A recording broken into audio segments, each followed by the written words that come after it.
Good evening, everyone. Our technical issues haven't quite been resolved. There will be a low quality viewing experience available via YouTube. This meeting will be recorded, and then the higher quality audio will be available for viewing tomorrow. So I just wanted to note that. So for all meeting participants, if you could please speak directly into the microphone so we can capture your audio, we would appreciate it. The time is 5:40 p.m. I would like to call our work session to order. Mr. Truesdale, could you please call the roll? Ms. Daniels? Here. Ms. Green? Present. Mr. Lawson? Here. Mr. Majors? Ms. Rose? Present. Mr. Rodriguez? Present. Ms. Bowers? Present. Thank you. Okay, we will begin our committee business this evening with the work of the Administration Committee. We have one resolution for discussion. That's Resolution 49 of 2023. Mr. Truesdale, could you please read it into the record? A resolution appointing Mr. Joseph Francis Canamuccio III, Esquire, to serve on the Harrisburg Planning Commission. Thank you. Mr. Canamuccio, if you're present, if you could please join us.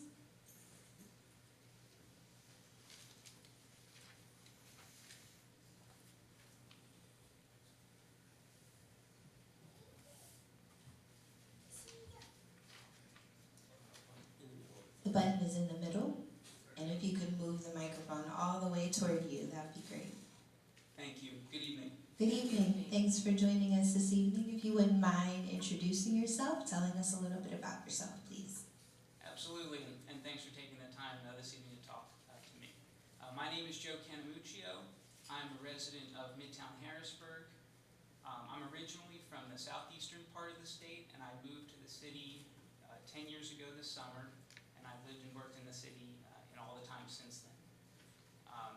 I rented for a while, and then my wife and I bought our home in Midtown about 5 years ago now. And I love living in the city. I love everything about living in the city, and I'm excited to see how it develops.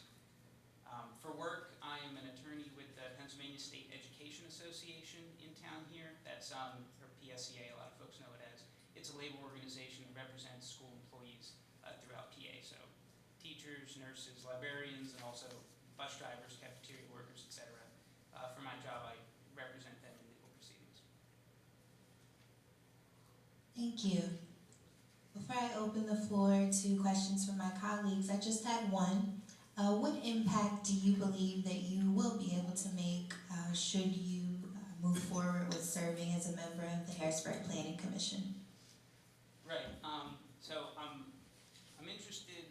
So as far as impact goes, I guess I might be well situated to serve on the commission because I have a lot of experience in my professional life dealing with boards and commissions of various kinds. A lot of the representation I do with folks is in front of administrative agencies, not having anything to do with planning, but for like certification of professionals and labor board proceedings and things like that. So I have a pretty good idea of how they conduct their business and run their meetings and deliberate and issue their decisions. So I could probably bring a relevant skill set to the Planning Commission.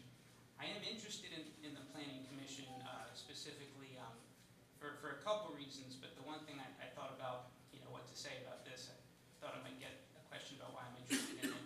And I do have maybe a uniquely qualified life experience to share that I'd like to just briefly share with you. It's not a happy one, but in October of 2019, I was actually not in the city of Harrisburg, but in the city of Seattle. I was involved as a pedestrian in a pretty serious, I was struck by a vehicle when I was waiting to cross the street in downtown Seattle. And I was with a bunch of colleagues. We were going to dinner after a work conference, and it was just sort of a crazy confluence of events that happened that sort of conspired to cause that. The young woman ran a red light, and then she got hit by another car and came up onto the sidewalk. And I was pretty seriously injured, and so I'm doing fine now. But it was, I think one perspective I could bring is how important it is when we're planning our streets and sidewalks and building entrances and things like that to think about public safety and health. And also just when I got back to Harrisburg, navigating the city confined, for a little while I was confined to a wheelchair, and then I was on crutches for a time. But that was also an education in how important city planning is for folks with limited physical capacities. So those are just some potential insights I could bring to the Planning Commission. Thought I might share. Oh, thank you for sharing, and I'm glad that you recovered well. Just to know a little bit about the Planning Commission. So the Harrisburg Planning Commission was established and continued pursuant to the Pennsylvania Municipalities Planning Code. Pursuant to section 7-103.2 of the codified ordinances, the commission shall be comprised of 7 members to be appointed by the mayor with the advice and consent of city council, and the term of each member shall be for 4 years or until a qualified successor is appointed. Section 7-103.2 of the codified ordinances also provides that no more than 2 commissioners shall be reappointed or replaced within any calendar year. The mayor of the city of Harrisburg has appointed Mr. Joseph Francis Canamuccia III, Esquire, to serve on the Harrisburg Planning Commission in the seat currently held by Ms. Asha Green, who has been continuing to serve an original 4-year term that was set to expire on October 27, 2019. All members of the Planning Commission shall be residents of the city of Harrisburg, and at least 5 members of the commission shall be citizen members and shall not be officers or employees of the city of Harrisburg. So just wanted to note that. This time I'll open the floor to questions from my colleagues. I'll begin with Councilwoman Rawls. Any questions? Thank you, President Bowers. First, Mr. Camamuccio. Yep. First of all, thank you for being counsel for my fellow teacher members. I'm a teacher, so thank you very much. I appreciate your support for them. My question actually was answered. I wanted to know what sparked your interest in the planning, being on the board, because it is a very important board and you express yourself very well. I'm glad you are doing great. I'm glad that you have healed well, and also that experience made you want to be a part of the planning board in our city. So thank you. I don't have any other questions. Thank you. Thank you. Councilman Lawson? Thank you, President Bowers. And Mr. Canamucci, all right. Yeah, you got it. You got it, all right. So my question was asked and answered, and the question was, what makes you want to do this? And you answered me that I could not have even dreamt of, just with your personal experience and the enthusiasm that you put towards coming onto this board and looking as if you really want to make a tangible difference. So I want to thank you for putting your name in the hat. Thank you for coming here in front of us. And, we're looking to see your positive influence on the board. Thank you. Thank you. Thank you. Vice President Green, any questions? Thank you, President Bowers. Good evening, Mr. Canamuccio. Is that it right? You did, yeah. All right. Thank you for your willingness to serve, first of all. I know that it takes a lot of time being on Planning Commission. It takes some dedication, so thank you for even being willing to step up and do that and serve your city in this capacity. The one question that I had was already asked, but I'll follow up with a different one. Keep things kind of switched up a little bit. As a member of the Planning Commission, one thing that we always try to do is balance the input of the community with the requirements of the building codes and different things. So how will you ensure that the voice of the residents in the community is always kept in the forefront as you make your decisions? Right, it's a very good question. So I feel like if I had like a guiding principle for how I would approach things that come before the commission, if I were to serve on it, I'd imagine I would have to prepare very carefully to understand for whatever the request is at a given meeting. And then really, I think probably the most important part is really taking care to listen when the commission has its meetings, and the person who is making the request, or obviously you need to give their request a lot of attention and really listen to what they're saying. Obviously, if anyone else from the community were to have input at those meetings, that would deserve its due attention as well. And then I guess in concert with the other members of the committee, deliberating and making a decision in a, I would say, in a principled way that you would apply to anyone else that would make the same request, to make sure that, you know, other members of the community, if they had a similar request, would be able to make it or successfully make it in the same way. But I would, besides, I mean, I would hope that the community's input is to a certain extent baked into the rules and laws that we would be applying. And then also, obviously, if any member of the community came and had input, we would hear them out, or I would try to hear them out. Thank you very much for that response. It's great to hear that you would do the research beforehand. One thing I would just kind of add to that is make sure you do the research in the community. Like, go out and visit the site, see what it looks like, see, you know, the character of the neighborhood, some of the things around it. Because unfortunately, you don't always get the community to show up at the meetings because the advertising requirements only, I think, 100 feet of the property or something like that. The solicitor would know more than I would. But the advertising requirements, not the entire community at large. So doing that research beforehand by actually going out physically so that you can see what the community's like, see some of the things that are in the community. If they're looking to put a corner store there, looking to see if there are 4 corner stores, you know, around the same area. Those are always good things to do beforehand so that when you come, you kind of have that perspective as well.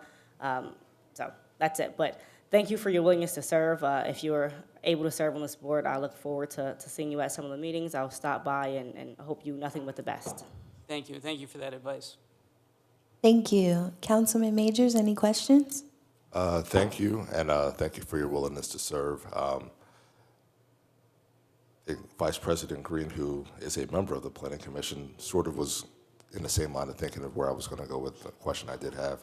But just taking a brief look at your resume and qualifications, could you just speak to a little bit more about the involvement that you have within the greater Harrisburg community? I know you're a resident of Midtown. Are you involved in any other organizations or in Harrisburg? Yeah, sure. So I have, yeah, and I've been, so like I mentioned, I've been living in Harrisburg since the summer of 2013 is when I moved here, and I was in downtown for a while when I first moved here, and then I've been in Midtown. So I've been involved in some of the local organizations, especially when they put on things like litter cleanups and some of the other events they put on. So I would say that Friends of Midtown, I've been to plenty of their events. I've done HYP, the Harrisburg Young Professionals, you know, their litter cleanups. And I haven't been on any in any sort of like officer positions on any of those or anything like that. But besides that, just you know, basically living and working in Harrisburg and being around is where I get most of my experience about the city. Okay. Yeah. All right, thank you. And just to her point again, serving on these boards and commissions, you do get a better sense of the things that are going on throughout the city. So it would be just implore you, if you're you know, selected to serve, to, you know, venture out and really take a look at the impact that some of the decisions that are going to come before you will have on the greater Harrisburg community. You know, we have a very diverse city, so just want to make sure that, you know, all the resident impact is, the impact to the residents is taken into account as you're making the decisions, and, you know, going out physically to those locations is going to be important, and maybe try to talk to some of the residents, because as we all know here, you know, the decisions that we make have a larger impact. We may not necessarily hear from the residents sitting in, you know, City Hall, but we all spend time in our communities and get to hear that feedback. So I think that'll be a very important ruling principle as you're looking to move forward. So thank you, and thank you, President Bowers. No Thank you. Councilwoman Daniels, any questions? Yeah, just one. I don't anticipate you having conflicts with PSCA, but, PSCA. But are there any other potential areas of conflicts of interest with this role? None that I would know of or can think of. No. Thank you, and that's it for me. Thank you. Councilman Rodriguez, any questions? Thank you, Madam President. Thank you as well, just echoing for wanting to not only be here, but serve in this capacity on the Planning Commission. Now, Mr. Jeffrey is doing a bang-up job, so what do you feel, as far as improvements you can make towards the Planning Commission if you are appointed to? Yeah, so without presuming too much about how I can improve how things are done or anything like that, and I know I would only be one member of a commission, I have seen, and I remember at the time when it happened, you know, the plans that have been really carefully developed by the commission and by the other stakeholders, and so I would hope to just continue the work of trying to fulfill many of the desirable goals in those, and yeah, as far as improvements, I feel like I have maybe some useful skills as far as conducting meetings and things like that, and maybe help those processes. And at least at first, I would be there to learn a lot, and then and hopefully to continue to move the ball forward. Thank you for that. And congratulations on your home now, 5 years, major. With that being said, you mentioned public safety, you mentioned health benefits, but what experiences do you have with our, or any disabled population and the exceptions required for their needs specifically? So, yeah, besides when I was, because I mentioned it in the context of when I was confined for a time to a wheelchair and then on crutches and just navigating the city. As far as like organizations that are doing things, I don't have any particular experience with. I know that they've been putting in the, I guess I call them bump outs, but throughout my neighborhood in Midtown, they've been narrowing the ends of streets to make crossing the street easier, and then putting in ramps, which I imagine have been required for some time. Again, I don't really know the ins and outs. I'm sure that others here do more, but putting in ramps at the end of each sidewalk and things like that. So I've seen those kind of improvements happen in my time as a resident in Harrisburg, and I think that anytime there's a chance to be inclusive of the disabled population, or those with other physical limitations, I think I would, as a commission member, try to take it, and to take that seriously, that constituency. All right. Well, thank you for your answers and joining us this evening. No further questions, Madam President. Thank you. Any other additional questions? Okay, seeing and hearing none, thanks for joining us this evening. Thank you all. I move to add Resolution 49 of 2023 to our next legislative session agenda. This concludes the work of the Administration Committee. We will now move to the Budget and Finance Committee for an overview of Bill 5 of 2023. I will defer to our Chair, Vice President Green. Thank you, President Bowers. Bill 5 of 2023 is an ordinance appropriating the American Rescue Plan Act funding from the United States Department of Treasury and authorizing certain expenditures of such funds. This is on the agenda tonight. I know we talked about it a couple of weeks ago, and it will be on the agenda, the legislative agenda next week, hopefully for a vote. Tonight, just kind of talking about the overview of the process and seeing if any of my fellow council members have any questions, comments, or any follow-up information that they would like to have before we move on to the legislative session next week. So I've talked to some of my council members kind of about potential amendments. We're still working through that process on things that they may like to see in the bill. If anyone has anything they'd like to discuss tonight, I will open it up right after this. Next week, it will be on the agenda for an actual vote. We will have the opportunity to make amendments before the vote. So if anyone would have any amendments they'd like to make, we'd present those amendments, have the vote for those amendments, and then we'd vote on the resolution as amended. So I just kind of wanted to give an overview on where we were at. If there is anyone here who has any comments or questions or anything that they need followed up on, I know there is some information that was requested 2 weeks ago from the consultant in the administration that has not been received. Mr. Jarrett here did send out an email today just following up on that, asking for that information to be given to us so that we can make an informed decision or informed amendments if needed. So I'm going to start to my far right here with Councilwoman Rawls to see if she has any questions or comments regarding Bill 5. Thank you, Vice President Green. I'm still waiting for the information back from the administration, so I know we are to make an informed decision. I think my just biggest thing, more of a comment, is with the $8 million going towards the pools. I think I just want to make sure we have, or I would like to be a part of any meetings we have for each decision we make on the money that's going toward the pools. I know it's, right now, it's just the pool out the south, but I don't know. Making sure it's not just a spray park. I think it does need to be a pool and maybe I don't want to say the baby pool, but the smaller area can be a spray park. Like, there can be a spray park, but it can be inclusive with the pool. So I think just going forward, just making sure that I am included in any meetings they have, you know, if it does get approved, to know the steps that they're taking for it. So, that's Thank you, just Councilman Ross. Thank you. And I will make for sure that I do ask the administration that as we move forward, even after Bill 5 is passed at some point, as we move forward, that the department chairs are included in the process afterwards, understanding that this is only one step in the process, that once the funds are allocated, then there's a whole process when it comes to planning, the actual design of if there is funding available for the aquatic center, spray pad, park, pool, however we want to describe it, that there's an entire planning process to creating that and ensuring that council and our chair is involved in that process, as well as for each portion of the American Rescue Plan funding, that afterwards we're involved in that process and that the chairs are constantly giving updates to council as well as the public so that we're informed as the processes move forward, so. Yes, thank you.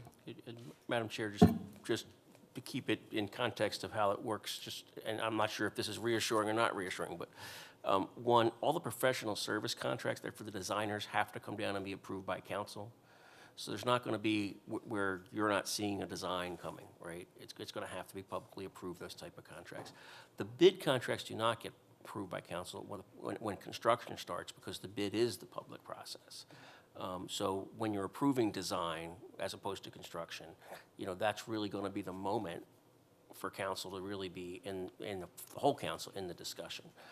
But that's how it comes back to the public process, not counting if there's other public process, which I'm not sure there is or isn't as it moves forward, reminding that we have to be encumbered by December 31 of 2024 and spent by December 31 of 2026. So there'll be a lot of work in 2023 and 2024 getting us to the big spend, which is the construction spend, in terms of a timetable. So there'll be opportunities to weigh in all over the place. No, thank you, Solicitor Grover. That does bring me some reassurance, but I do know that they will come in front of us. But I think I want to be at the meetings that they have before they come in front of us. Right. There is a limited role, council, because it's two separate branches of government, that you picking the contractor kind of stuff and then voting on it, right? That's the delicate part. No, I don't want to pick it. Right. No, just know who they're speaking with, because I feel like sometimes we always are going to get the person that they've picked, and that's who's in front of us, which is fine, but I just want to hear about the other people, so then I know, or that we all know, okay, there were other, applicants, and this is, some of the things they offered or didn't offer. I think it helps us make a decision even better than when we just see one individual.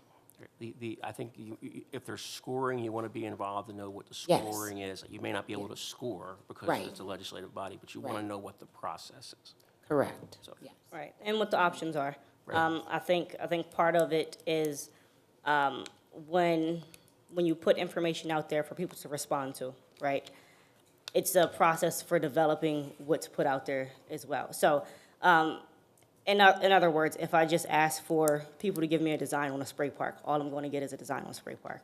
Whereas if it's a design for a spray park, maybe with a pool attached or something like that, then you get those responses back. So I think it's just being part of that conversation to make for sure that what's being requested is consistent with the discussions that were had. Just for clarity, because this is an ordinance, not a resolution, right?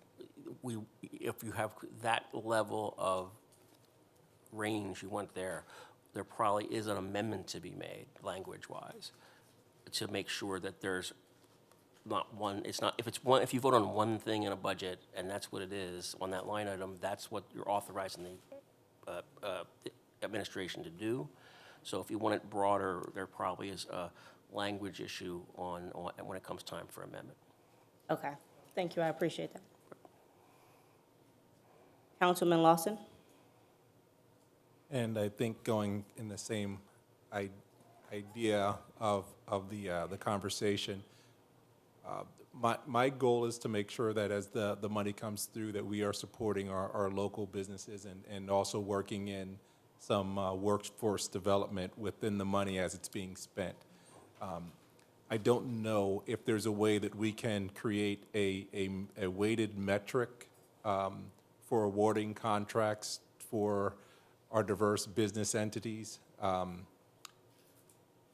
don't want something that's going to prevent us from moving forward. So I understand that as we put together any type of ordinance, we're going to be bound to that. So I don't want to say that we box ourselves into a corner, but I also want to make sure that we are giving these businesses a fair shake when they reply to these bids, and how do we ensure that we know that we are making sure that these businesses are able to come to the table and bid for these. But I don't also want to box us in if we don't have the capacity for one of these businesses to handle the job.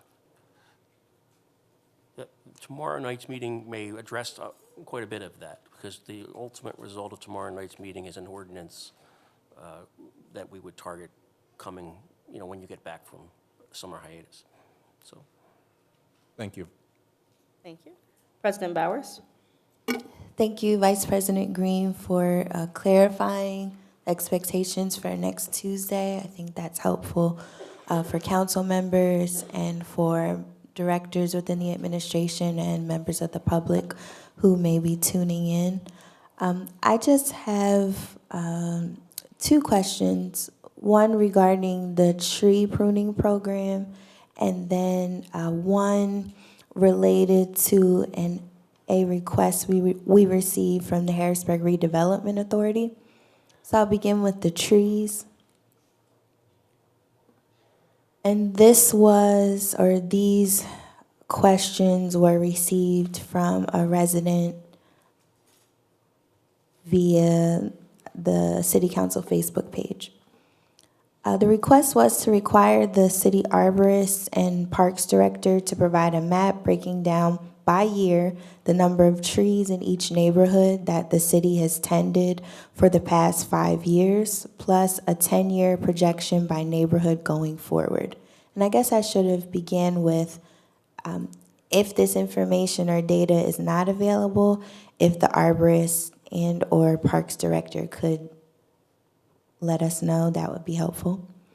Required the city arborist and parks director to provide a detailed report of residents' requests for tree service over the last 5 years, to include calls from residents with aging trees located on private property. After review of number 1 and number 2, ensure that the neighborhoods who have received the least amount of tree service in the last 5 years receive priority for ARPA-funded tree services. Set aside ARPA money to assist residents, giving priority to residents in neighborhoods that the Arborist and Parks Department have neglected over the last 5 years to provide service for repair of sidewalks, water and sewer lines, and structural damage to homes caused by overgrown tree roots. Provide reimbursement funds to residents who incurred costs for tree cutting, removal, and sidewalk repair services for trees that are under the exclusive custody and control of the city. Finally, replenish the funds taken from the municipal fee fund to pay salaries that should have been paid using general funds. Some examples are the arborist, sustainability coordinator. So those are my questions regarding the trees. Next, I wanted to bring back to everyone's attention and ask of the Harrisburg Redevelopment Authority. It is for a food accelerator and hub facility. I'll just briefly read some of their letter. The Redevelopment Authority of the City of Harrisburg chairs a coalition of urban agricultural growers and urban food development stakeholders known as the Local Food, Local Places, HBG. This coalition originated from an EPA and USDA Local Food, Local Places technical assistance grant to tackle food development and access in South Allison Hill and throughout the City of Harrisburg. The LFLP HBG coalition includes urban agriculture producers like the Bridge Eco Village, City Farm, Wild Heart, and the Joshua Farm, Rafika Muhammad of Ngazi, Kenyatta Thomas, and the Sole Proprietor Farm. Public and private stakeholders, including city planning, parks and recreation, health, Capital Region Water, Central PA Food Bank, Hamilton Health, Tri-County, Community Action, and residents. LFLP HBG has 4 main strategies, with the first being a food accelerator hub. The Food Accelerator Hub is a multifaceted facility for fresh food, aggregation, and distribution. Year-round farmers market, commercial kitchen incubator, chef and cuisine, education venue, food truck, commissary, and food vendor storage, among other food developments. The proposed site is the Coca-Cola building located at 227 South 17th Street in South Allison Hill. The project requires funding from several sources and would like council to consider $900,000 of ARPA funds for the purchase of the facility to retrofit for this operation that will boost urban food development and community access. So I'm curious if Mr. Brian Davis, the Executive Director of the Harrisburg Redevelopment Authority, could join us next week to answer any questions council members may have. That concludes my line of questioning. Thank you. Thank you, President Bowers. Councilman Majors? Thank you. One question that I have, I guess, is for the solicitor. In terms of, I know for other funding, if we make changes above a certain threshold, and usually with the budget, there's an advertising requirement. Do you know if we have to do any advertising? So if we were to make a shift in funding priorities listed in the bill, and then 2, if we were to go above the threshold, well, not to spend more than what's brought down. So, for instance, there was 28 million looked down. There's still 3 million unallocated in ARPA funds. I understand what you're asking. I would have to look at the language really carefully. Because what you're referring to is the budgetary third-class city code requirement. When the council moves in excess of a percentage on a matter, that there's additional advertising required, and then a public inspection period for the amendment. My answer sitting here is I don't know. Okay. I can look at it. What's going to matter is the provisions in the Treasury regulations related to compliance with state and local law in addition to federal law, and that is not a consistent thing with the federal government.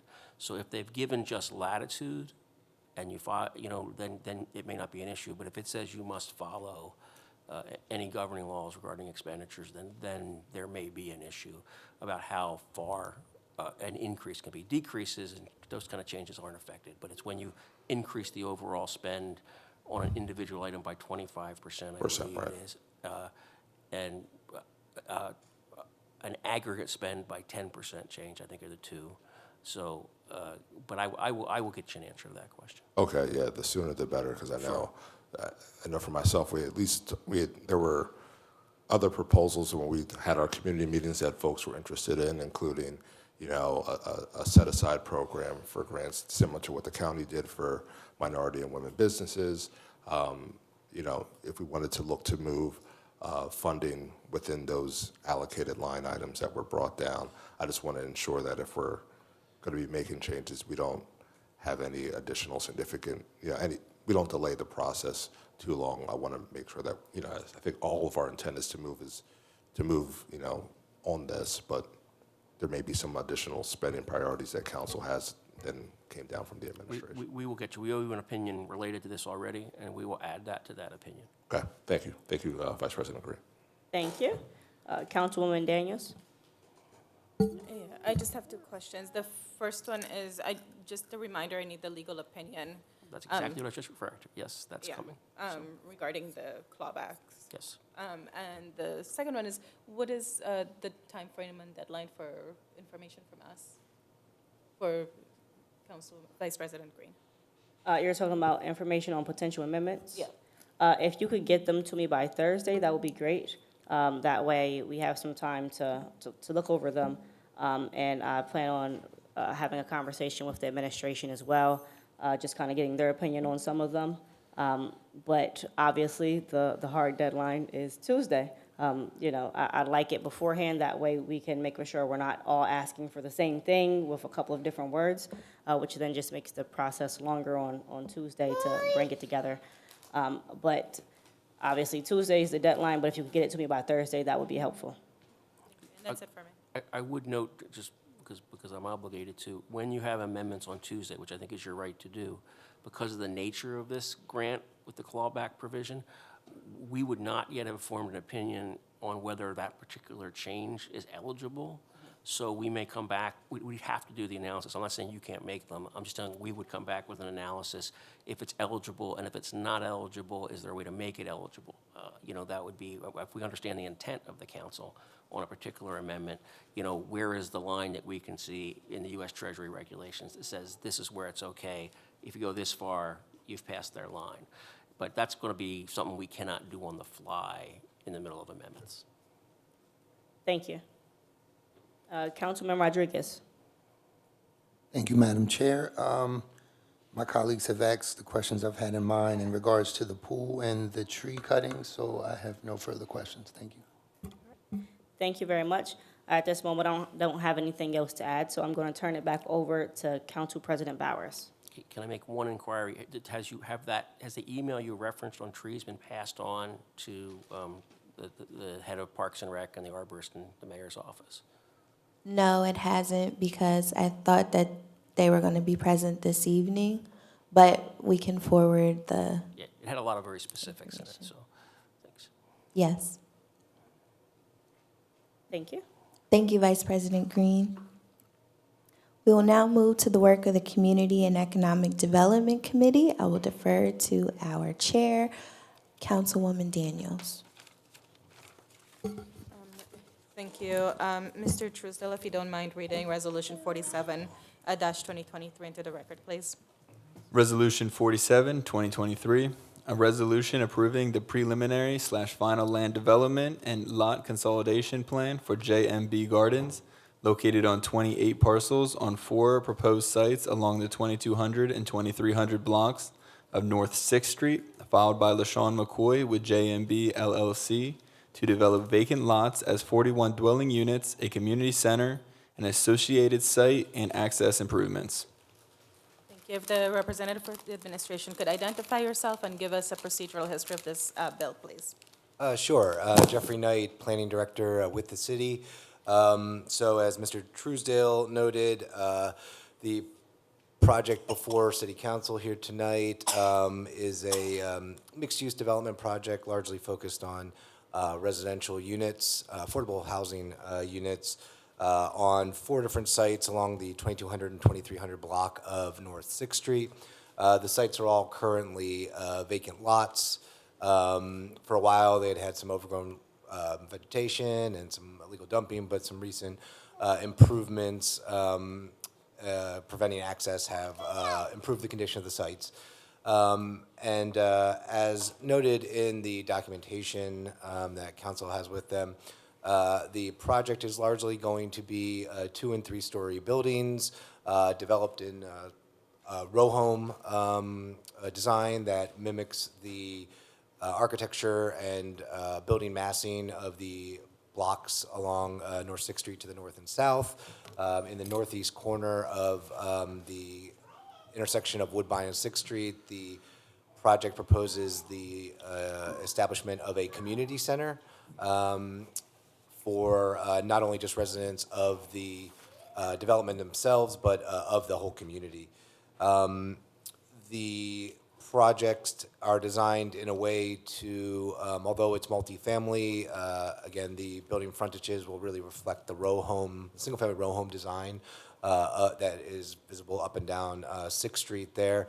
Overall, the applicants have done, I think, a really good job of coordinating both with the Planning Bureau on the design of the project and also coordinating with the Planning Commission and meeting a lot of the comments that they had noted in the zoning relief applications that preceded this land development plan. From a stormwater management perspective, as I noted, the sites are all currently vacant lots, but of course, being that they're located here in the city, they were at one time developed, so it's not like it's a greenfield or anything like that. Capital Region Water has done their review and provided a review on the project, and it's a fairly short review, so they don't have a lot of comments. They're supportive of the project as proposed with some, I think, minor technical changes to some of the documentation. Overall, the applicants have done a good job engaging the public. I know the owner of the barbershop that's located between sites 3 and 4 on the project did come to the last Planning Commission meeting, and there was a lengthy discussion, and it sounds like a lot of the issues and questions they had were addressed by the project and will continue to be addressed going forward through the construction process. With that all being said, the Planning Commission has recommended that the request be approved with the following conditions. The applicant is required to receive a certificate of qualification pursuant to Chapter 12-101 of Title 12 Affordable Housing Certification prior to recording the lot consolidation and land development plan with the Dauphin County Recorder of Deeds. As noted, the units, I believe, will be 100% of the units are going to be affordable. So they are submitting through the city's affordable housing program. The applicants will coordinate with the Department of Public Works to confirm the appropriate size and location of refuse collection on site and update the billing accounts to reflect the new use. So, I'm not exactly sure what those will look like because they are, I guess, technically multifamily units because they're all of the units on each site will be on a single parcel, but they can probably be managed through the single family toters that Department of Public Works deals with, but that's something that they can address going forward with DPW. Any new signage related to either the residential or community center components will be in conformance with the applicable regulations of the zoning code, or if not, will receive approval for a zoning relief request as necessary from the zoning hearing board. And I don't anticipate that being the case. I think there's some template signage that was shown on the plan sets, but I don't think that the applicants have really proposed any signage for that just yet. And finally, the Planning Bureau recommends that any bicycle parking areas located on project sites, and especially for Building 1, be sheltered by awnings. Building 1 is the site that occupies the entire 2300 block of North 6th Street that has 19 units and the community center on it. So being that they'll have a community space, it was our intention to make sure that the bicycle parking would be near the front entrance and then also sheltered from the elements to be as useful as possible to the community. The Planning Commission has recommended that the City Council approve the request for the following reasons. Proposed development will develop vacant lots that have attracted illegal parking and illegal dumping and which have had a blighting influence on the corridor into a row home apartment development that is compatible with the medium density nature of the surrounding neighborhood. The massing and setting of the proposed development will generally reflect the character of the surrounding neighborhood and represent good infill development on critical vacant blocks on the 6th Street corridor. The proposed project will provide 41 new affordable housing units, which will be certified and maintained long-term as affordable units. The proposed project will also contribute to an overall goal of the city to provide much-needed affordable housing to residents. And finally, the proposal will add new residents to the neighborhood and activate the street and surrounding community on nights and weekends and contribute to a growing customer base to support local businesses. Thank you. And if the applicant would mind coming up, introducing yourself, give us a brief description of the project, and if you don't mind including timeframes for construction and where you are in the project development. Absolutely. My name is Matt Witters. I'm with Eustace Engineering. I'm here representing Vice Capital this evening. Ryan Sanders was supposed to be here this evening, but he had something come up last minute. He couldn't make it, so he apologizes for that. But we do appreciate the great report from Mr. Knight, and we appreciate the time this evening with council. I do have some packets. They're smaller versions of what I'm going to present tonight that I can give to the clerk, and we can pass those around if you'd like. Just little, 11 by 17s.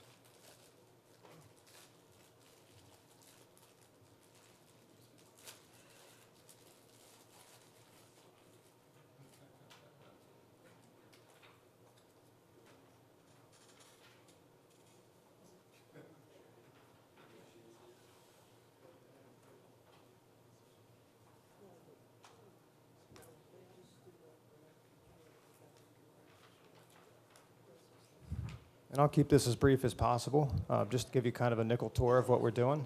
As Mr. Knight mentioned, we've been in front of the Planning Commission twice, once prior to the Zoning Hearing Board hearing, and then again prior to coming to see council. We have been working with Planning Bureau from day one. It has been an affordable housing project from day one. We do have PHFA funding approval. We've got to close by the end of the year on that, so we're working diligently to get everything in place. It's not so much construction, but it is, we have to have all of our municipal approvals, recorded plans. There's a bunch of other things from an architectural side that we need to take care of. We have been also working with a general contractor from day one, just because we need to get budgetary items together, a list for PHFA, so that we know we can hit whatever numbers we need to hit with them.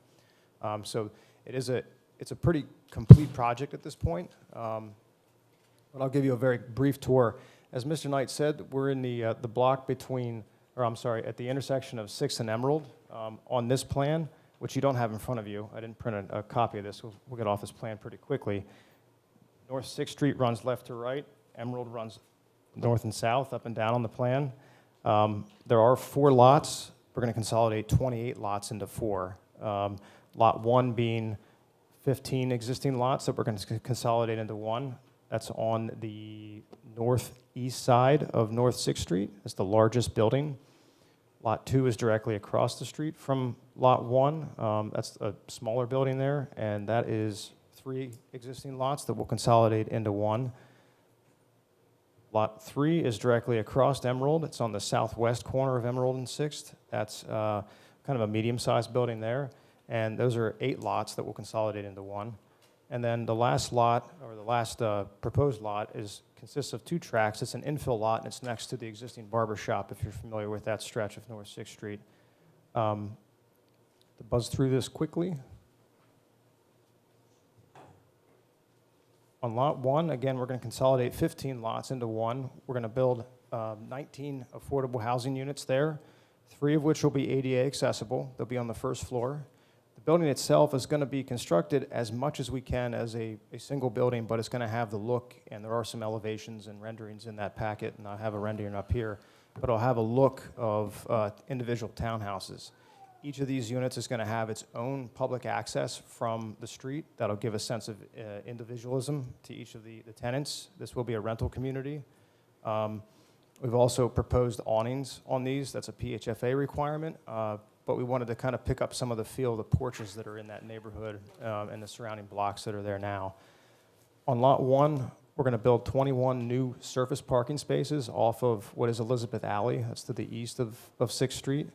3 of those spaces will be ADA accessible.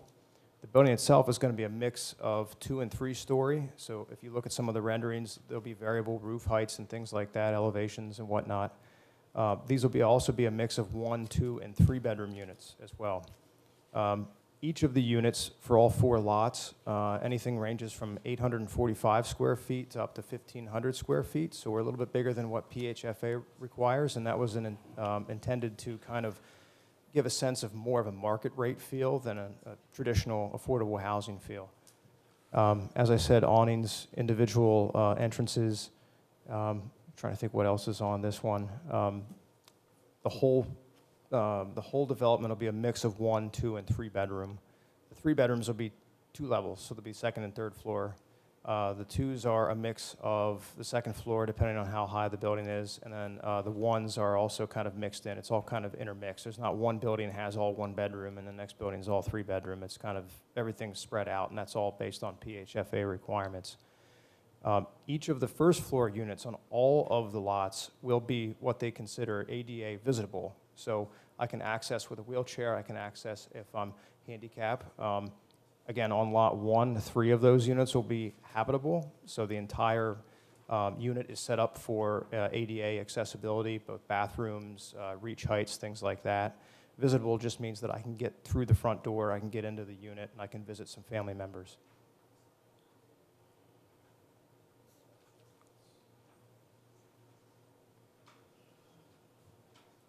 Lot 2, so Lot 1 is up here. Lot 2 is directly across on 6th Street.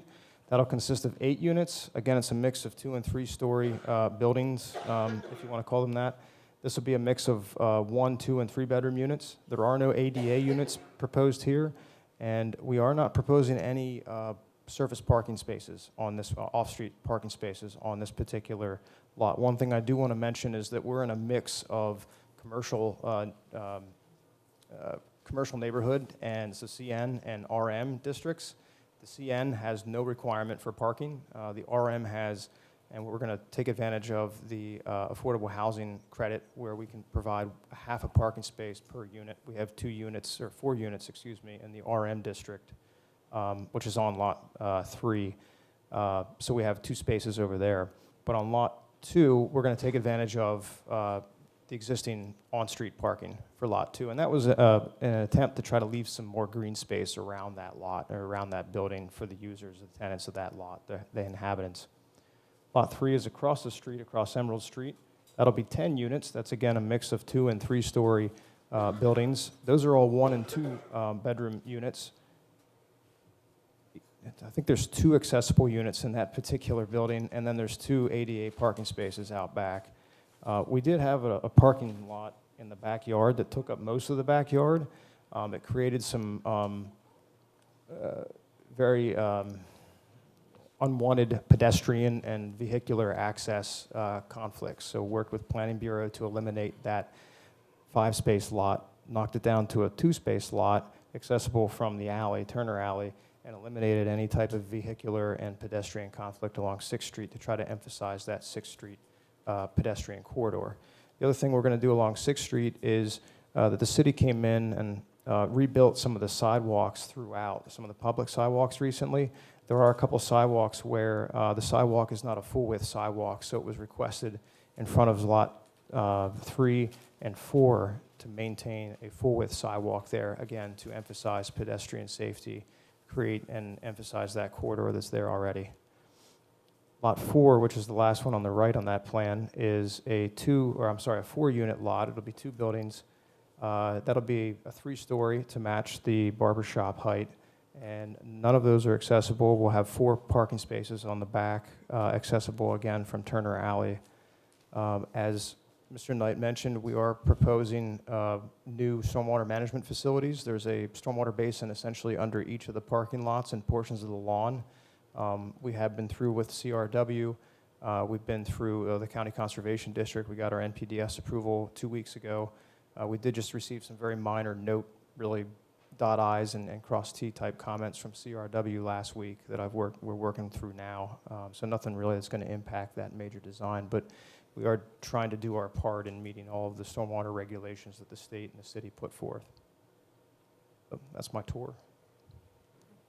Thank you. So just one quick question. The affordability conditions and the financing, for how many years are they? That's a great question. That would be better answered by Ryan Sanders. And I apologize again for him not being here, but I don't recall how long. I don't want to misstate if it's 10 years or if it's 25 years. Thank you. And these are all rentals, and I'm assuming because of the lot consolidation, there's no anticipation of converting to homeownership. Not at the moment, no. And that's it for me. I'll open up to my colleagues. I'll start with the far right, Councilwoman Rawls. Thank you, Councilwoman Daniels. My first question, and it could have been stated somewhere, and I've tried every way to figure out what it means. What does JMB mean? So that is the initials of the grandparents of LaShawn McCoy. Oh, okay. Thank you. That makes sense now. Thank you very much. My other question was, or could they, Mr. Martin, you said? what, isn't here, who did you, Ryan? Oh, Ryan Sanders. Sanders, Yes, I'm so yeah, sorry. that's okay. If he could get back to us and let us know what is, like Councilwoman Daniels said, how many years is it affordable, and what his plans are after that affordability is Sure. up. You did talk about ADA accessibility, which that was helpful. I see not all of them are. Was there a reason why? Just, maybe it was technical, I'm not sure. Well, all the first floor units are accessible. Right, I mean, in the other buildings. Like, there were 2 buildings where there aren't any accessible units. I really enjoyed that for 2 buildings there were. Oh, sure. But there were like, I forget which, on Emerald Street, that one isn't accessible, and then there's no name. It's like on the second page. Yep, Yeah. so, I'm sorry, Lot 1 has 3, so the big building has 3 Right, that are, we'll call them habitable at this point. Lot 2 doesn't have any. Right. Lot 3, I think has 3 of them in there. okay, And then Lot 4 doesn't have any.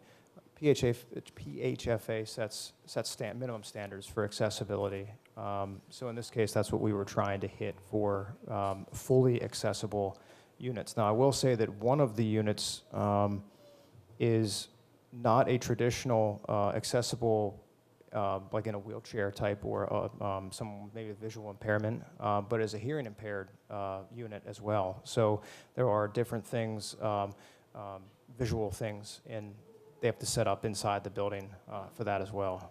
okay, and you're saying one of the apartments I believe it's will, one of the 3 in Lot 1, yeah. and then there would be ones that are wheelchair accessible? Yep. Hearing maybe, but definitely. Oh, yeah, absolutely. Okay. Yes. Okay, thank you, that was, I think you answered with how many floors. Some of them have 2 or 3 floors, but none of them are for home ownership. It's just units to be rented, and some of them are townhouses and some are apartments.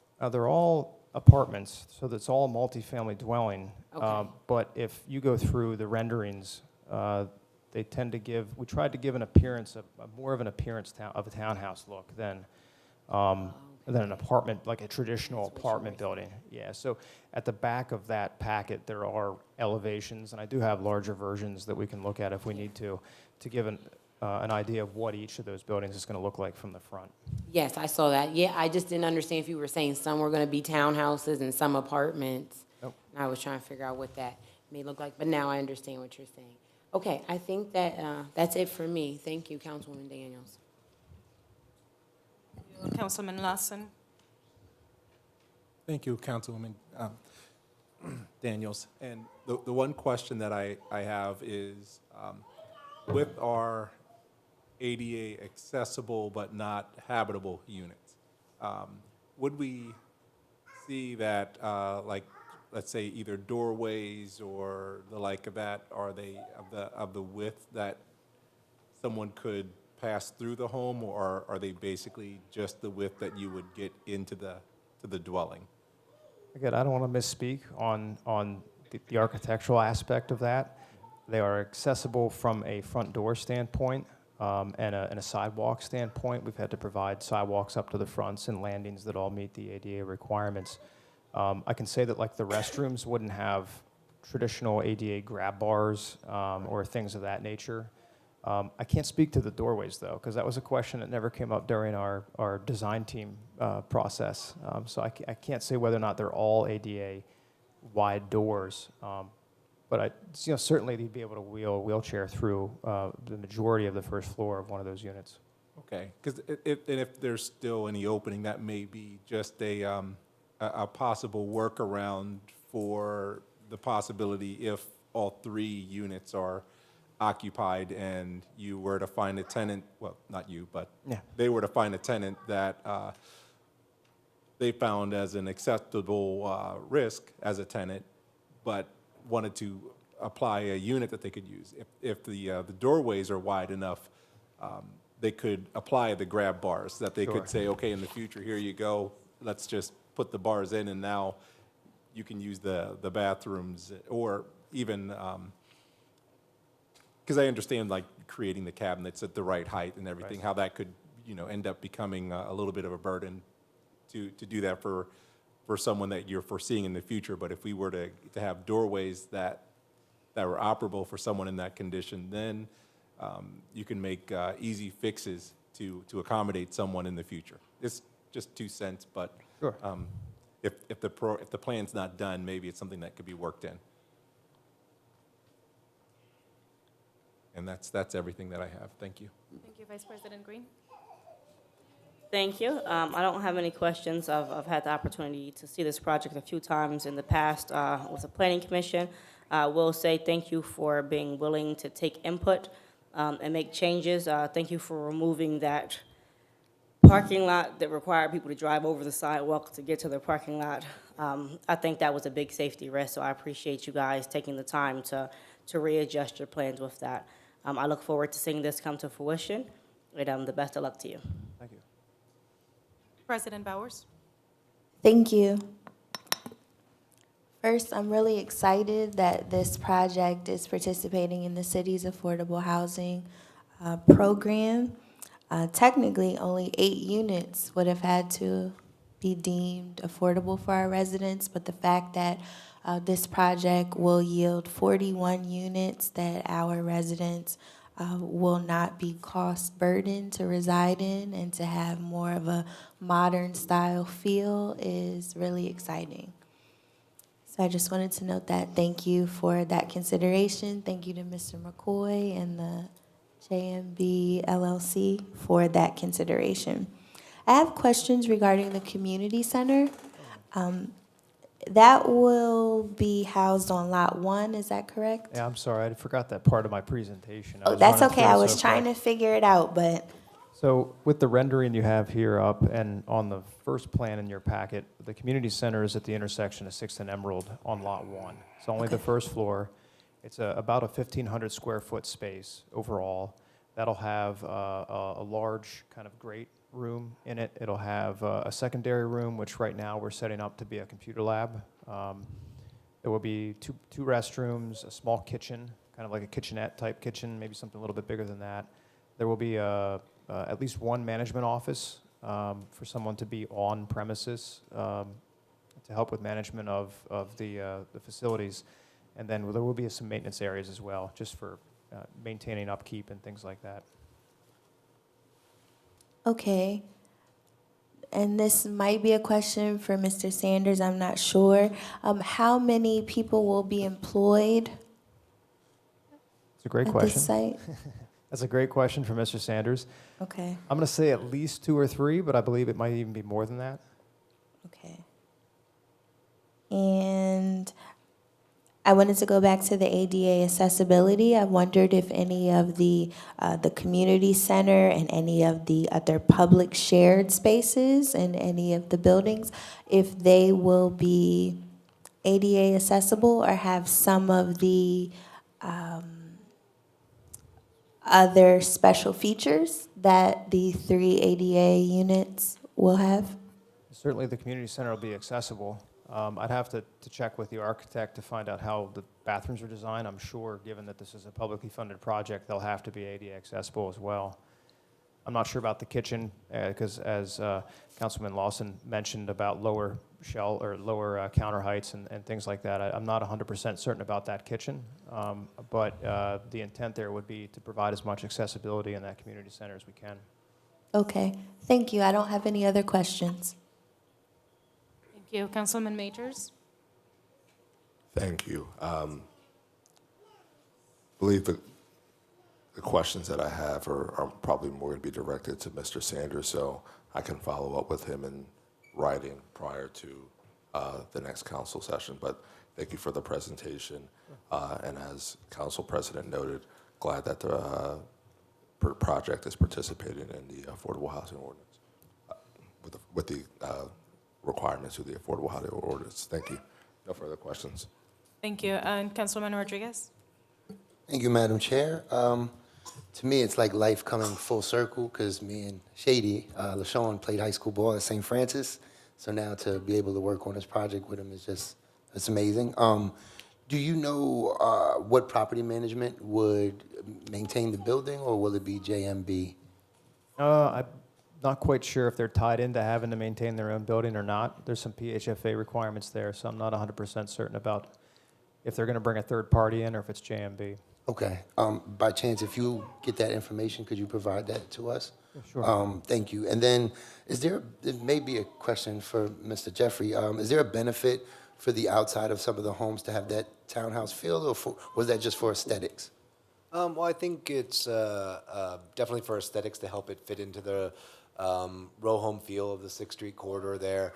But, you know, as the applicants have noted, each individual unit having their own doorway and not having like shared entrances kind of gives, I think, each resident and each tenant maybe a bit more ownership of their personal space there at the front of the home. That's like your door, you can hang whatever you want from it or whatever. Absolutely. So I think in addition to having it blend into the surrounding urban environment, it gives the tenants a bit more personal ownership over that space. Absolutely. And then as far as having pretty much their own doorway, are they using key fob or traditional keys for entrance? I'd imagine it's probably traditional keys for the entrance. But Okay. Again, I'm not 100% certain about that. Awesome. No further questions, Madam Chair. Thank you.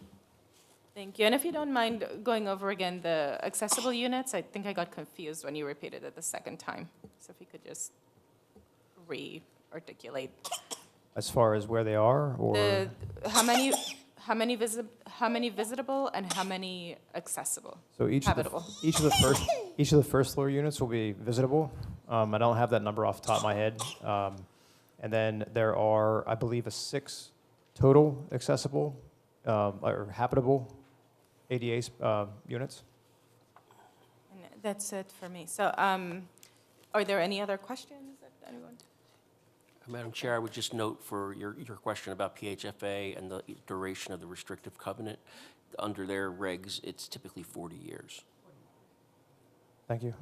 Thank you. And so I'll go ahead and recommend that we vote on this at the next legislative session. If you don't mind having Mr. Sanders forward the answers to the questions that you weren't able to answer this evening, I'd appreciate that. Mr. Sanders will absolutely be here. Yeah, we'll have answers for everything that was unanswered tonight. Thank you so much. And that's it for me. And that concludes the business for the Community and Economic Development Committee. Thank you very much. We will now move to the work of the Parks, Recreation, and Enrichment Committee. I will defer to our chair, Councilwoman Rawls. Thank you, President Bowers, and good evening, everyone, again. Mr. Truesdale, can you please read Resolution 50 of 2023 into our records? Resolution 50, 2023, a resolution authorizing the City of Harrisburg to negotiate and enter into a professional services agreement with Skelly and Loy to assist the City of Harrisburg with the bidding process and construction engineering services for the Phase 2 Parkway Creek Restoration Project along the Capital Area Greenbelt. Thank you, Mr. Truesdale. Is there someone from the administration here who can explain this to us a little more and answer some questions? Or, yes. Okay.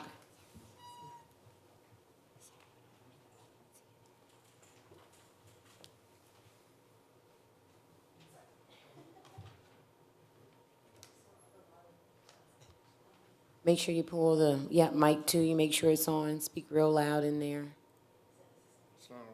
No. In the, yeah. Oh, there we go. Sorry. Is that okay? No, a little louder. Well, I think pull it more towards you and yes. Okay. Yes, thank you. Now, state your name for us and your title here with the city. Yes. Thanks. I'm Rebecca Vollmer. I'm the grants director for the City of Harrisburg. I'm delighted to introduce what we're doing, but I'm more delighted to introduce the folks from Kaga and Skelly and Loy who are here with us tonight.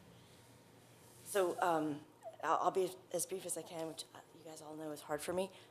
We have been applying for grants to rehabilitate a big section of the Paxton Parkway Trail and Creek along the Greenbelt. And there are many different grants that are involved in this. Right now we have 2 especially large ones, and Kaga is continuing actually to apply for more. One is for the Paxton Parkway Creek, another is for the Paxton Parkway Trail. Working with Kaga for 10 years, 15 years? At least, okay, over a decade has been Skelly and Loy, and they've been doing the work and design. Skelly has helped us apply for grants that we have been awarded now of almost $2 million. So the idea behind this resolution is to hire for the city to hire Skelly to continue to provide design, engineering, and consulting services to the city to accomplish these projects now that we have actually been awarded the money to do them. And this sort of a whole issue of continuity and institutional knowledge. I don't want to say too much because I'm not going to say things as well as these folks behind me could, but I did just want to present that. The two grants in particular right now that are there are many at stake, but right now what we're currently talking about is there is a DCNR grant of $687,000 and a PennDOT TAZA grant of $900,000. One is for the creek, one is for the trail.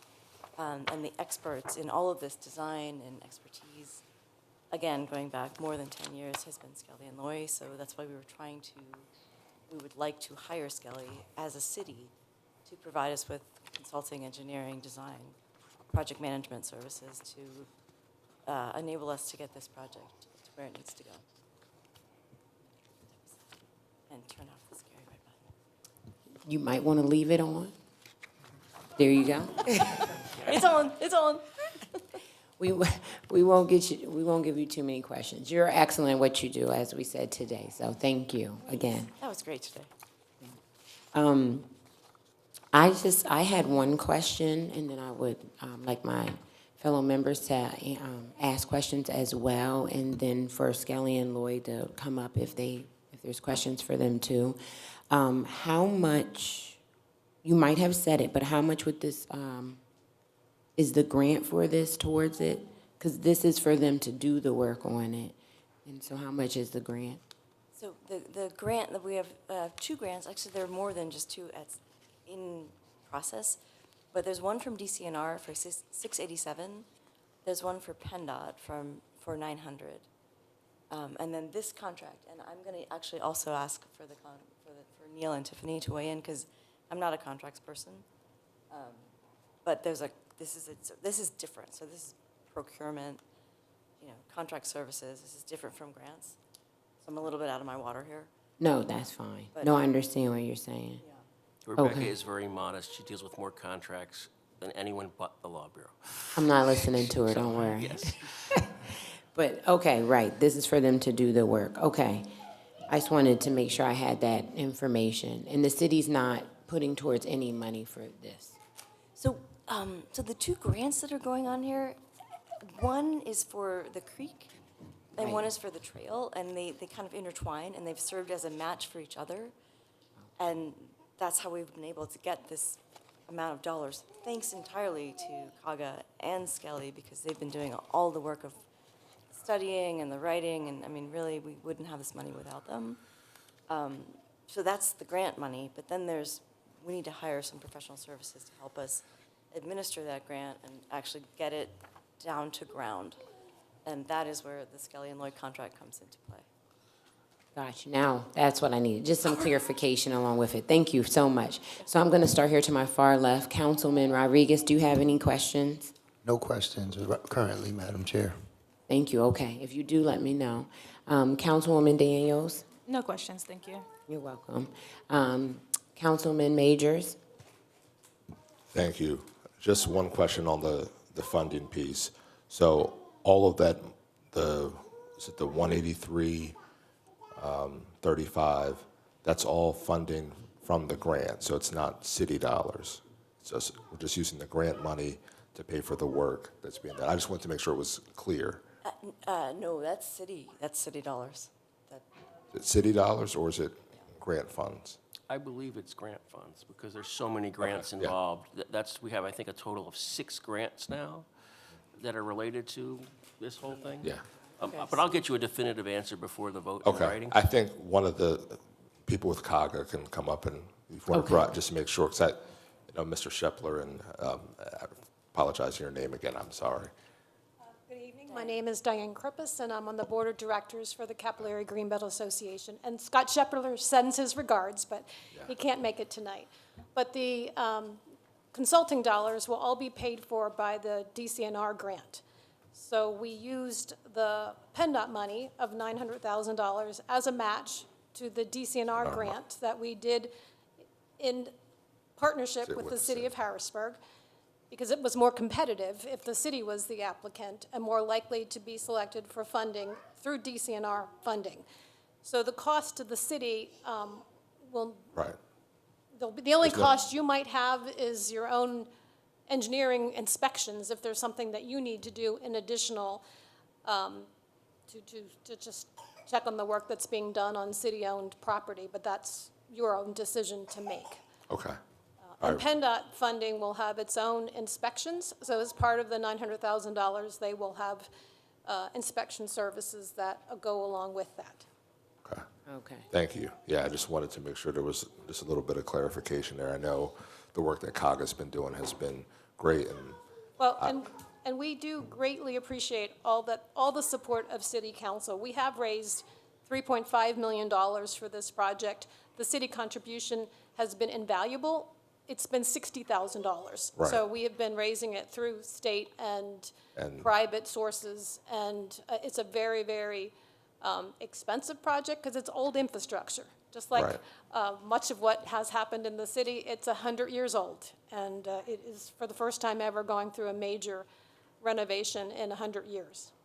right, great, and that's a great use of city dollars. If we've only had to spend 60, and we get the benefit of working with COGA and other groups to get 3.5 million is great. So I just want that clarification. Thank you, and I will. Mr. Shepler has been a family friend and neighbor of mine since I've been a kid, so I'll go knock on his door later and tell him about all the good work. So thank you. He has spent a decade Yes. shepherding this Yes, project. he has, yes. That and all the work with the kids and the bike program, absolutely. So thank you, Chair Rawls, excuse me. Look, my mic's not on. We're sitting next to each other, just rhymes, Loss and Rawls. No, it's all right, no worries. President Bowers? Thank you. Thanks for clarifying. I was just curious about the terms of the agreement. I think they're kind of open-ended. I just wanted to know if what So there's we're still some thinking or expecting. negotiation to do. We have our, as the Exhibit B is our standard terms and conditions professional service contract. This is an unusual professional service contract for the city for a number of reasons. As council probably recalls, professional service contracts are not required to be bid in Pennsylvania, but typically we do an RFP. The city did not, after a lot of consideration with this, do an RFP because Skelly and Loy has been the entity that has put all this together over time. So, starting over made no sense for anyone. So Skelly and Loy is why we did a no bid, no RFP professional service contract.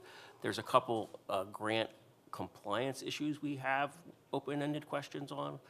One of them is some work that's already been performed before the grant and the contract was signed, and how that's getting funded. I think it's about a $25,000 item. Tiffany from our office has been working to try and resolve that issue. But it is an open-ended issue. And so whether the grant providers will allow that money to come out of the grant or whether that will be an exposure to the city, we just don't have a final answer to that yet, but we will as we're executing the contract. Thank you for clarifying. I don't have any other questions. Okay, thank you, President Bowers. Vice President Green? Thank you. I don't have any questions regarding this. Thank you. And Councilman Lawson? Thank you. No questions. Thank you. Councilman Rodriguez left. I was going to see if he had any. But, well then, with no further questions, that I will like for Resolution 50 of 2023 to be on our next legislative agenda, please. And that closes the work for Parks and Rec. You both are free to leave. Thank you.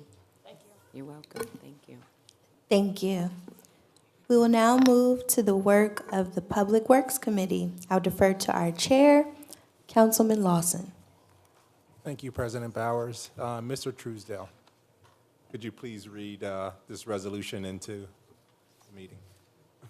Resolution 29, 2023, a resolution ratifying an addendum to the professional services agreement with Dawood Engineering Incorporated to continue to provide services as the city engineer for the city of Harrisburg.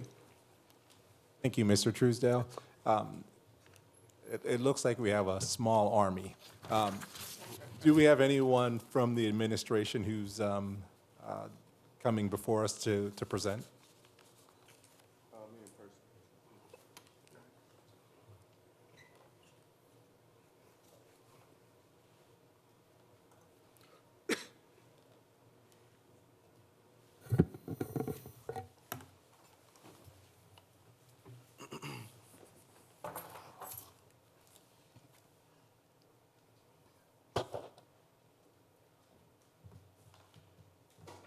Good evening, Council. Once again, Percy Bullock, Project Manager for Traffic Engineering, and Austin Griffin, Deputy Director for Public Works Department. I believe this is a...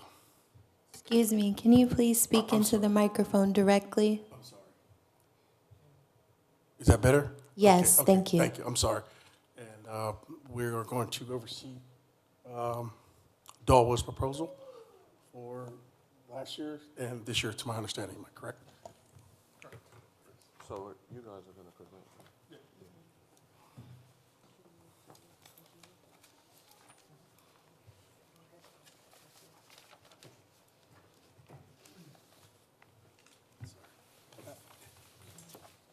Good evening. My name is Bonnie Dalwood, President of Dalwood Engineering.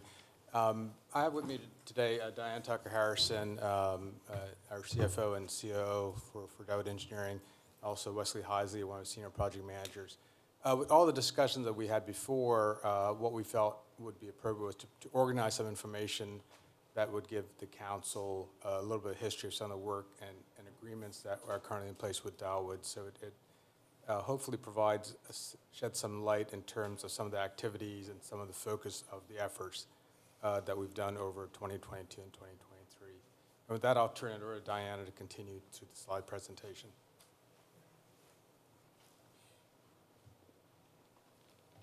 Hi, good evening.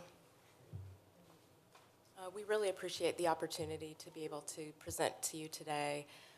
What we have here is just a presentation that talks a bit about Dalwood's activities for 2022 and also for first quarter of 2023. We've designed the presentation to just provide some project information, very high level, and also the financials.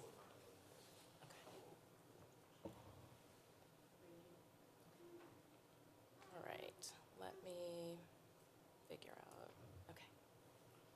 All right, so just to kick it off, Dalwood Engineering really has a strong roots in the municipal services area, but it also is a multidisciplinary firm, and this allows Dalwood to provide services under 3 primary contracts.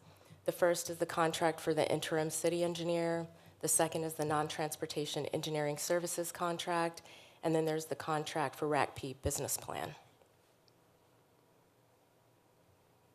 So we'll first take a look at the 2022 project distribution. In 2022, Dalwood worked on 34 total projects. The total spend by the city was $242,880 and some change, with the majority of that being spent in engineering. And then about $46,500 was spent on other projects, and we can dive into those on the next slide.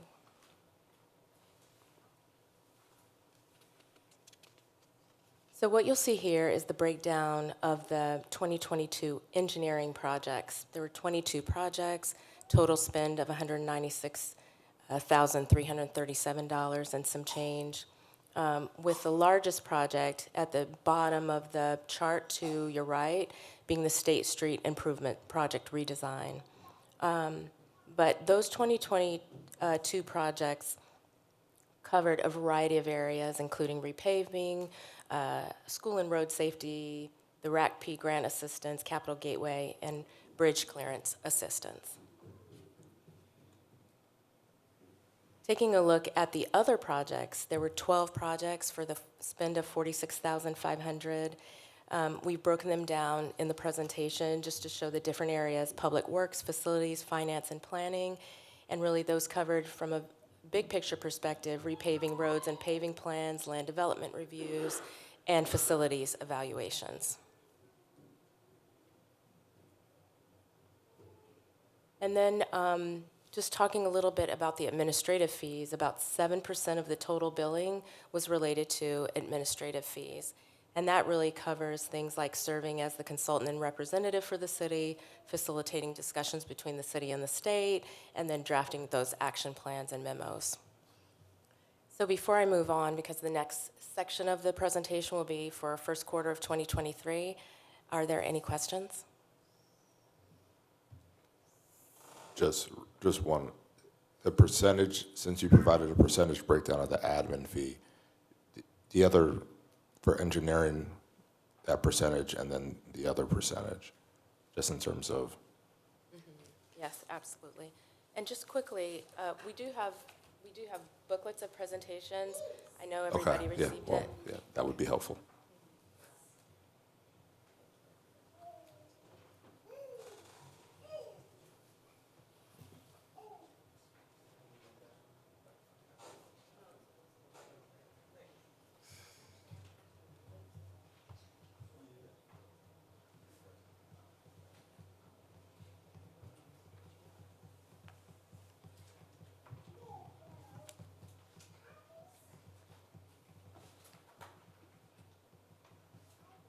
So to follow up on your question regarding some of the percentages, if we, I'm not quite sure how to go backwards on this, but if we go all the way back to the 2022 total spend, the 242,880, that the spend on engineering is about 80% of the spend for the 2022 projects. Okay, all right, then, so it'd be 80, 13, and then 7.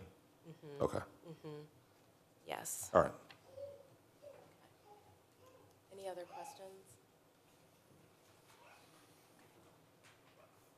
Taking a look at 2023, the first quarter, and the activities for Dawood Engineering, the distribution here just shows that the total spend is $81,190 and some change. And that's split out, the majority of the spend between public works and engineering, with that being broken out with $38,915 for public works and then $37,280 for engineering. And then we have some other projects that make up the rest of the spend, and we can walk through that as well. So just taking a look at the engineering projects, there were 12 projects that included that Dawood Engineering worked on for the $37,280.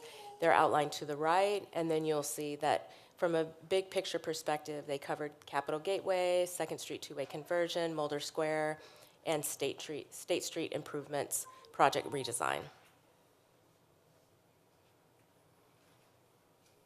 And then the other projects, which included the public works projects, mayor, planning, facilities, parks, and finance, those were totaled 9 projects for a total of $43,910 and covered repaving roads and paving plans, land development reviews, and facilities evaluations. And of that spend, 11% of the total billing is related to administrative tasks.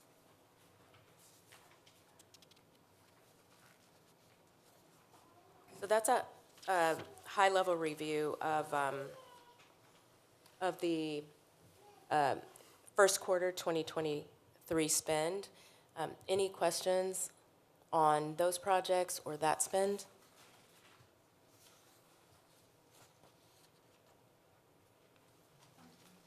I just have like a really dumb question. So you have 9 projects for this year and about 24 for last year. Can you give us a sense of the scope of those projects? Like I have no idea related to sizes and what am I comparing? Right. Absolutely. My name is Wes Heisley. I'm the project manager with Dawood, working on the city's projects. So the types of projects that we work on the city's behalf stretch from doing foundation evaluations on buildings that have been torn down, the whole way up to doing land development plans for the Public Works Department. So we handle a wide range of stuff for the city. We also get involved in some of the transportation aspects from the city engineering perspective, in that we are looking to protect the city's interests in infrastructure by making sure that people that come into the city to do work are doing it properly and making sure that that they replace pavement that they're supposed to replace and that the handicap ramps are being replaced based on the current specifications. So again, we handle a very wide range of responsibilities. As a project manager, when the city has a need, one of the, usually it comes through either Austin or Percy. One of the city personnel comes to one of them and says, hey, I need an engineer to do X, Y, Z. They come to me and they say, do you guys have the expertise to do this kind of work? If we don't have it in-house, we have sub-consultants that are part of our roster that definitely can. So at that point, we engage whoever we need to do the work. Typically, it goes in a step-by-step process. We typically sit down with whoever is requesting the work. We identify a scope, and then we give some idea of what we expect to expend as part of that scope. So right from the out front, whoever is requesting the work has some idea of what we think we can do and how much it's going to cost. And then at that point, they can make the decision as to whether they want to cut back on scope, they want to add scope, whether they think we're spending too much, whether they think we're spending too little, or whether the work needs to be done through a different manner. Yeah, my question was probably even dumber, but just basically in terms of size and complexity, like are the 9 projects of 2023 comparable to the 2024 project? Oh, yes, absolutely. Yeah, the types and scope of the projects that we get involved with have been consistent in 2022 and for the first quarter of 2023, yeah. We're not changing the types or scopes of projects that we're doing. They're very consistent. That was it, thank you.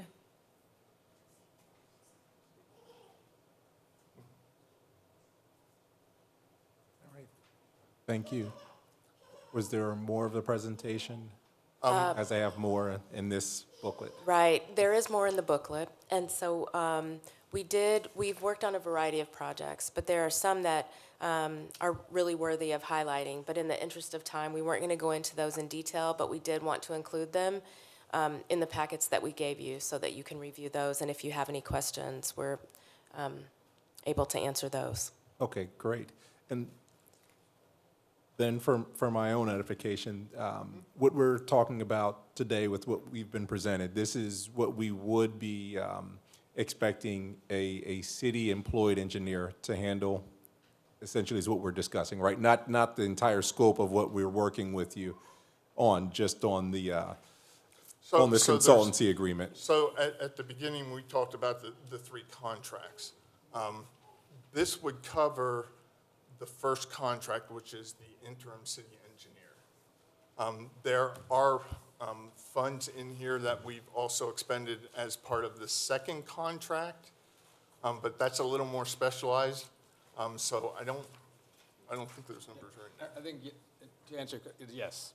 Okay, that's what I wanted to make sure, because I knew that we had something notated here that was outside of the interim engineer, agreement. And I just wanted to make sure that I didn't I think mix the two. I think some of the reason it got a little, there was some overlap because of the city engineer moving on contracts that we won through an RFP, so there's some overlap.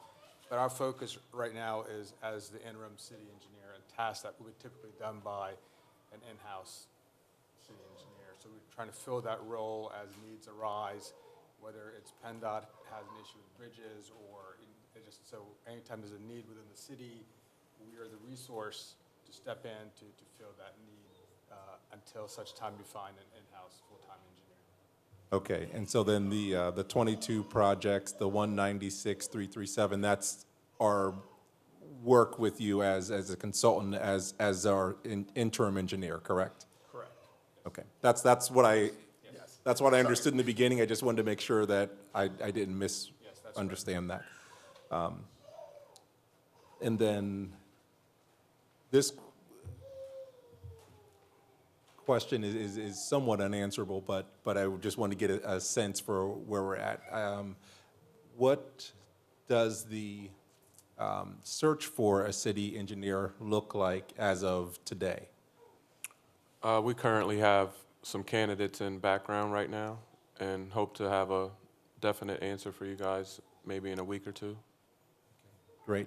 And then do you perceive that we would still need to have a continued agreement as we bring on that new engineer for, I guess, I'd say probably the foreseeable future within this year's budget?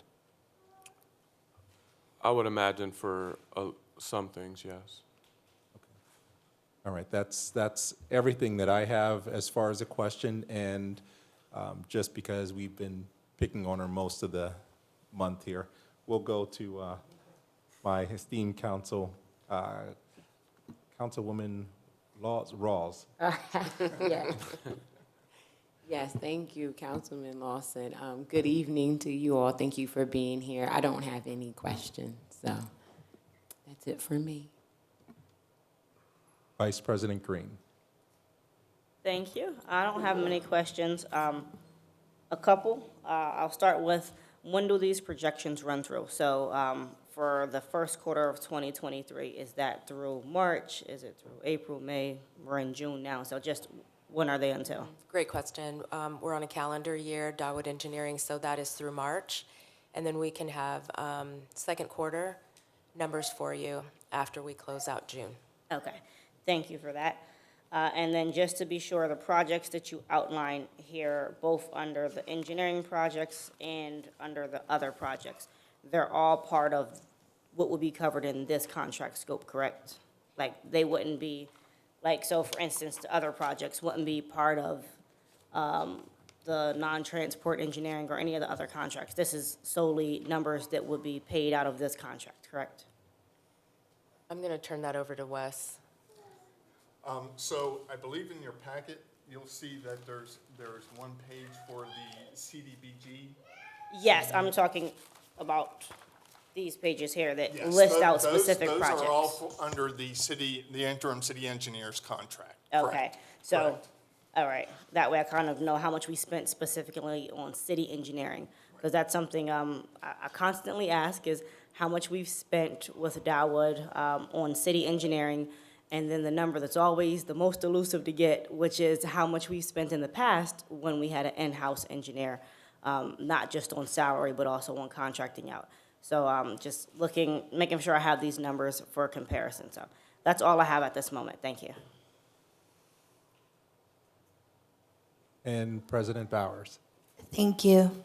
Excuse me, I just wanted to provide some clarification on how we arrived here. So if everybody remembers, we discussed this resolution, Resolution 29 of 2023, during a work session that was held on March 21st of 2023. At that time, council members inquired about Dawood's contracted work versus the job description of a city engineer. So thank you for sharing this report and this information. I think it's helpful in, I guess, gaining a better idea of sort of what we're still missing with an interim city engineer or lack thereof. We did receive the job description. I think that's circulating that maybe some of the prospective candidates responded to via email last week. So I just wanted to note that we do have that information as well compared to the report shared this evening. I just have a few questions. Mr. Heisley, are you still the point of contact for Dawood for the city of Harrisburg? I am, that's correct. Okay, I was expecting, it's nice to see you. I was expecting and told someone else would be joining us. So you are still the point of contact? I am. Thank you. This agreement expires on December 31st of 2023, is that correct? Or do you anticipate once the city engineer, if any of these applicants move forward, that the agreement may terminate prior to the end of the year?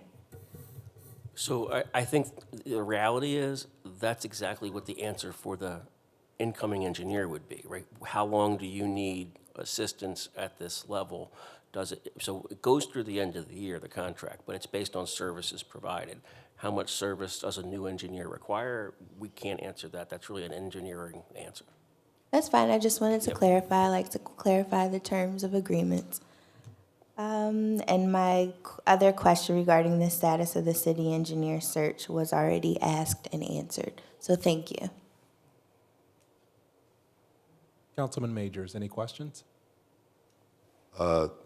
Thank you. And since this is a ratification, we're already looking to do this. The question that I have is, given what the expenses were, so for 2022, I don't know if this is whether directed at Percy or Law Bureau, is the 150 adequate enough to finish out the year 2023, given first quarter expenses are already at 81,000? So if memory serves from what you just did the roll forward, right, from 2022, that was part of the budget reallocation. So I want to say that was 169,000 added to the budget. So I think when you put them together, Percy and Austin can answer that, but I think that's the combined number. So Okay. So Okay. Well, no further questions, and I said I do hope that we're able to find some resolution on a city engineer after a 2+ year search. Thank you. No further questions. Agreed. Councilwoman Daniels. It's not so much a question as just a comment. I would like a little bit more kind of planning by the administration and to give us a sense of what's happening with the engineer long-term. Like, are we looking to hire someone long-term, or is our goal to just have these functions consulting? Because I kind of, every time this contract comes up, we have to have the same conversation over and over, and it's kind of not really a good use of anyone's time. Whereas if we're retaining them for long-term services, then we know that's what we're doing, whether we're hiring them, whether we're going to definitely hire a city engineer, we will know that. So I would like the administration to have communicate some vision of what they anticipate, how they anticipate meeting the city's engineering needs. So it was always the goal for us to hire an in-house engineer. We just had a candidate that fell through, as you all know, and we've been searching ever since for one. And we finally got some candidates that we have in backgrounds now, and hopefully everything works out with them. Thank you. And is Councilman Rodriguez good to leave? All right. Well, thank you. I propose that we carry this over to our legislative meeting, and that will conclude the work of the Public Works Committee. Thank you. Thank you. Thank you. Thank you. We will now open the floor for public comment. Just a few housekeeping notes. Please state your name and address for the meeting record. If you don't feel comfortable sharing your address, please share the vicinity in which you live. You'll have 2 minutes to share your comment. Mr. Truesdale will serve as our timekeeper. I'll begin to my right. Is there anyone that would like to offer public comment? Okay, seeing and hearing no one. Anyone in the middle section? Seeing and hearing no one. Anyone to my left? Okay. Madam President, Ms. Kelly does have a statement just to give you related to your questions earlier that you put towards the administration on ARPA. Okay. Yes, thank you very much, Madam President. This is just point of clarification. Would like to ask that the City Council please provide the reference questions in an email to the administration copying Mr. Hartman. The administration will pass your questions on to the appropriate department directors tomorrow, and we will attempt to answer your questions in writing in as timely as fashion as each department director can complete them. But we just want to make sure every piece of information you wish to have answered properly, we make sure and do our follow-through. And so I appreciate your tolerance in me asking this additional piece, that we just have the questions in email format, and we'll answer them promptly. Thank you. Thank you.